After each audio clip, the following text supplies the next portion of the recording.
Bem, há certas histórias que parecem ter a sua própria frequência. Não é? Não precisam de ser contadas aos gritos porque, de alguma forma, já ecoam dentro de nós. Hoje vamos mergulhar numa delas. Um relato com quase 2000 anos, preservado no Evangelho de Lucas. A fonte descreve-a como uma história simples, mas perigosa. E eu acho que é perigosa porque nos expõe. Vira-nos do avesso e obriga-nos a olhar para nós próprios de uma forma que nem sempre é confortável. É verdade. E essa familiaridade toda é uma faca de dois gumes, na verdade. Por a termos ouvido tantas vezes, principalmente a história do filho pródigo, achamos que a conhecemos. Mas o nosso objetivo hoje é precisamente esse: ir além da superfície. É olhar para os pormenores, para as reações silenciosas, para a psicologia por trás de cada gesto. Porque é aí, nesses detalhes, que a história deixa de ser um relato antigo e se torna bem um espelho. Um espelho para as nossas próprias ideias de família, de justiça e, claro, de perdão. O cenário é muito simples. Um pai, dois filhos. Uma aparente normalidade. Mas essa calma é quebrada por um pedido que, mesmo a lê-lo hoje, soa chocante. O filho mais novo aproxima-se do pai e pede a sua parte da herança. E é preciso sublinhar isto. O pai está vivo e de perfeita saúde. E esse é o primeiro momento em que temos mesmo de parar e pensar. Hoje, se calhar, víamos isto como um pedido de adiantamento. Estranho, sim, Financeiro. mas na cultura daquela época, isto era de uma violência simbólica brutal.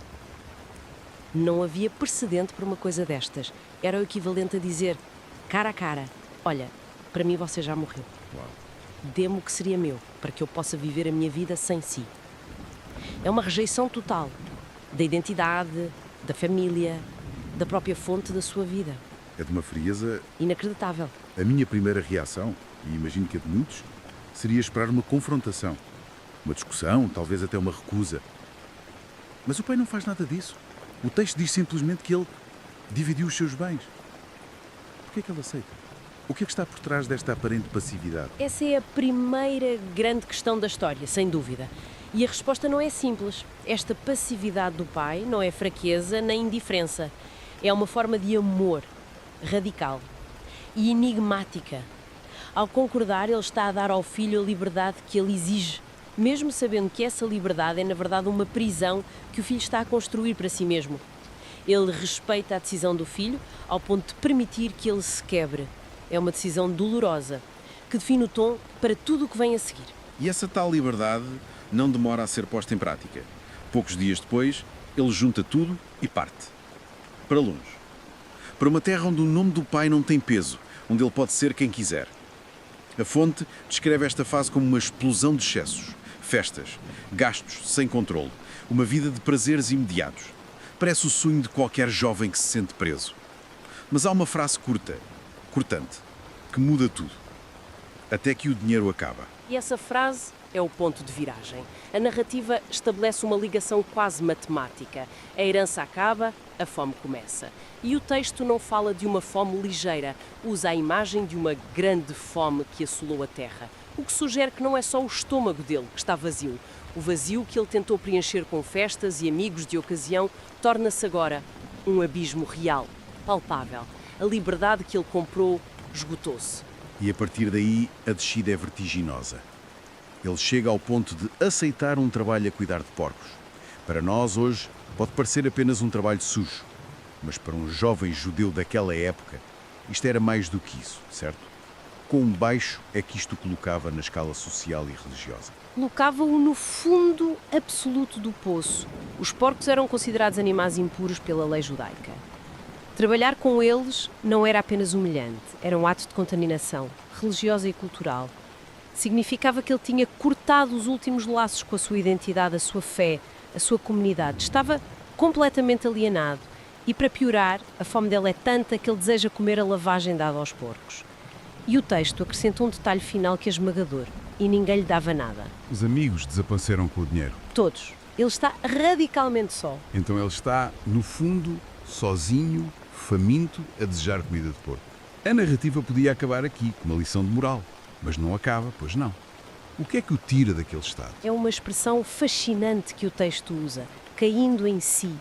Não é um momento de iluminação divina ou de profundo arrependimento moral, pelo menos não. Não no início.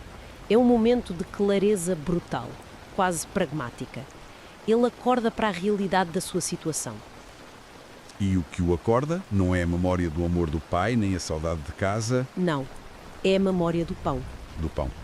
Que detalhe tão humano. Exato. Ele lembra-se de que os servos do seu pai têm pão com fartura, enquanto ele, o filho, morre de fome. Portanto, não é a culpa que o move, é a fome.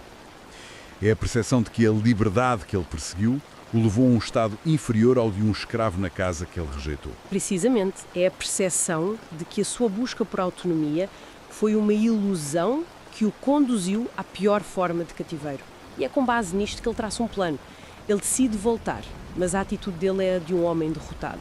Ele até ensaia o discurso: Pai, pequei contra o céu e contra ti. Já não sou digno de ser chamado teu filho, trata-me como um dos teus empregados. Ele abandonou a identidade de filho. A única esperança dele agora é ser aceito como um servo. Sim, é tudo o que ele espera. E enquanto ele faz esta longa e humilhante viagem de regresso, a perspectiva da história muda. Deixa-nos ver o que se passava em casa, com o pai. E percebemos que aquela aceitação inicial não era indiferença. O texto descreve o pai como alguém que esperava, que vigiava o horizonte todos os dias. A permissão para a partida não foi um fim, foi o início de uma longa espera. Sim, uma espera ativa, não passiva. E isso torna a cena do reencontro uma das mais comoventes de toda a literatura. O texto faz questão de sublinhar: quando o filho ainda vinha longe, o pai avistou-o e, enchendo-se de compaixão, correu para ele. E essa imagem do pai a correr, isso devia ser algo completamente fora do normal na época, não é? Um patriarca, um homem de idade e estatuto a correr em público. Era impensável. Um homem da sua posição não corria. Era visto como uma perda de dignidade, uma quebra de couro. Ele devia andar de forma ponderada, solene. Ao correr, o pai está a abandonar a sua dignidade social, o seu estatuto. Está a dizer com o corpo que a restauração da relação com o filho é mais importante do que a sua imagem pública, mais importante do que as regras sociais. Ele corre para encurtar a distância da vergonha. Exato. E nem sequer o deixa terminar o discurso ensaiado. Antes de qualquer confissão, vem o abraço e o beijo. O perdão é dado antes de ser pedido. E depois vêm as ordens. Tragam a melhor roupa, um anel, sandálias. Isto não são presentes aleatórios, pois não? De todo. Cada um destes itens é um símbolo poderosíssimo de restauração. A melhor roupa substitui os trapos da miséria e devolve-lhe a honra perante a comunidade. Certo. O anel, provavelmente o anel de sinete, era um símbolo da autoridade familiar. Devolve-lhe o poder e o estatuto de filho, não de servo. E as sandálias? As sandálias eram um sinal de um homem livre, já que os escravos andavam descalços. Em poucos segundos, o pai não só o perdoa, como o reinveste publicamente com toda a identidade que ele tinha perdido. E como se não bastasse, organiza uma festa. Manda matar o bezerro cevado, que era guardado para a ocasião mais especial possível. É uma celebração ruidosa, pública. Ele quer que toda a gente saiba. Este meu filho estava morto e voltou à vida. Estava perdido e foi encontrado. É um ato de graça extravagante. A festa serve para reintegrar o filho não só na família, mas na comunidade. É uma declaração pública de que o passado foi cancelado. Mas esta graça tão desmedida e, do ponto de vista da lógica humana, tão injusta, vai, inevitavelmente, criar uma tensão. E é aí que a história nos atinge com a sua última reviravolta. Exato. Porque a história não acaba com a festa. Há outro filho, o mais velho. Ele está a voltar do trabalho no campo, cansado, e ouve música e dança. Fica confuso, pergunta o que se passa e descobre que o irmão voltou e o pai deu uma festa para ele. E a sua reação é imediata e categórica. Ele recusa-se a entrar. E essa recusa em entrar é, à sua maneira, um ato de rebeldia tão forte como o do irmão mais novo quando pediu a herança. Se o mais novo se exilou fisicamente, o mais velho exila-se emocionalmente. Ele fica do lado de fora, no escuro, a julgar a alegria que se vive lá dentro. E quando o pai sai para o ir buscar, todo o ressentimento acumulado durante anos vem ao de cima. O discurso dele é um soco no estômago. Ele diz algo como: olha, eu trabalho para ti há anos como um escravo. Nunca te desobedeci. E em todo este tempo nunca me deste nenhum cabrito para eu festejar com os meus amigos. Mas quando volta este teu filho... Repare que ele nem diz meu irmão. Exato. Este teu filho que esbanjou o teu dinheiro, Tu matas o melhor animal da quinta para ele. A dor e a raiva na voz dele são palpáveis. A lógica dele é a lógica do mérito, da justiça, do olho por olho. Ele vê a vida como uma transação. Eu obedeço, logo mereço ser recompensado. O meu irmão desobedeceu, logo merece ser punido. A festa do pai, para ele, é uma invalidação de toda a sua vida de esforço e lealdade. É uma traição. E é difícil não sentir alguma simpatia por ele, não é? Quem nunca se sentiu assim a pensar, eu sigo as regras todas e o outro é que tem a festa? É um sentimento profundamente humano. Muito humano.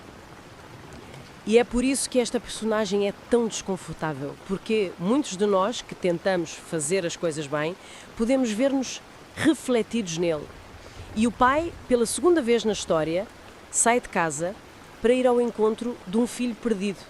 Desta vez, um filho que nunca saiu de casa, mas que estava igualmente longe. E a resposta que ele lhe dá é o coração de toda a história. Ele diz: filho, tu estás sempre comigo e tudo o que é meu é teu.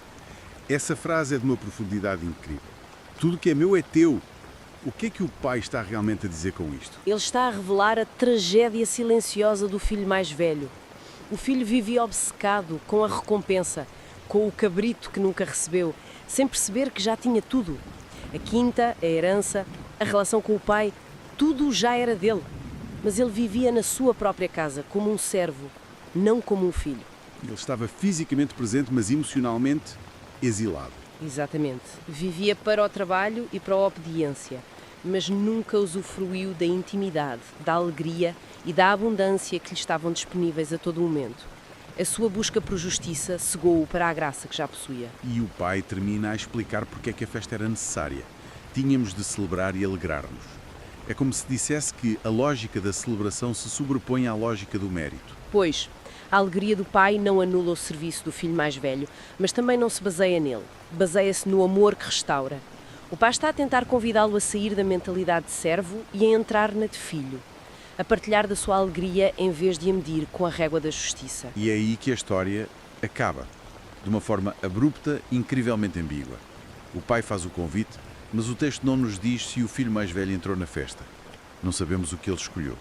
Porque é que a história termina assim, a suspenso? Penso que essa ambiguidade é a genialidade final da narrativa. Ao não nos dar uma resposta, a história vira-se para nós. A pergunta deixa de ser sobre a personagem e passa a ser sobre quem a ouve.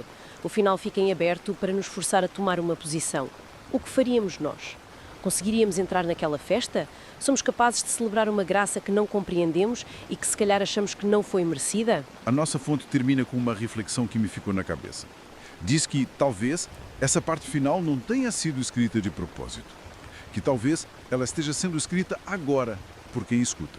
É uma ideia muito poderosa. Dentro de casa, mas com o coração a milhas de distância, como o mais velho. A questão que fica a pairar, e que esta análise nos deixa, não é apenas se somos capazes de perdoar o regresso de alguém. É algo ainda mais fundo. Se somos capazes de aceitar e celebrar uma forma de amor que desafia por completo a nossa noção de justiça e de mérito.